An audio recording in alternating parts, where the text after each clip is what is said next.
Subhanallah.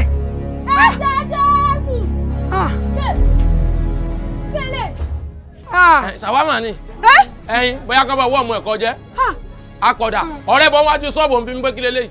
Ọjọ́ láìsí àǹsìkì lójú rẹ̀ bóyá kọ́ lọ gba síbí kọ́ wá máa fi jẹun. Ìwọ mọ́jú kọ́ máa fi gbogbo ayé rẹ̀ kọ́ máa fi béèrè lọ. Olùsí aláyàgbẹ̀. Ìwọ tiẹ̀ lágbára ṣé bó lóògùn ó máa ń sọ pé ó lágbára kó lóògùn gbé kúrò ká lè wọlé. Mo ti mọ orí èèyàn tó jẹ́ sí mi. Ọlọ́run mo pèsè ọmọ mi fún ìyá ọmọ yìí. Jẹun pé ìyá kan ti kú. Wo waste product ni you are a waste product. Kí la fẹ́ ṣe báyìí pẹ̀lú Ọlọ́run? Kò sí ṣe kò sáì ṣe kò ju pé ká pe Àbíkẹ́ lọ ni a ti jẹ́ kó mọ̀ pé àwọn tó nílé ayé ti bá gbé breakfast wá.